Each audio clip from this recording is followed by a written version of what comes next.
Well, Somerset woman has died after a lengthy cancer battle.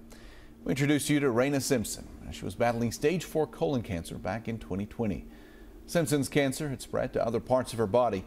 She had the support of her church and community, who organized fundraisers to help the family. In 2021, we were there.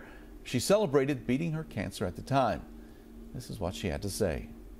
Nothing is meaningless. Every suffering, every time you are crying, every time that you are joyful, there is a reason, and God will use it.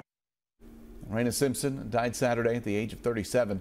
Southern Oaks Funeral Home is handling her service. Visitation will be Thursday from 3 to 8 at Grace Baptist Church. It'll continue at 11 in the morning on Friday at the church. The funeral will begin at 2.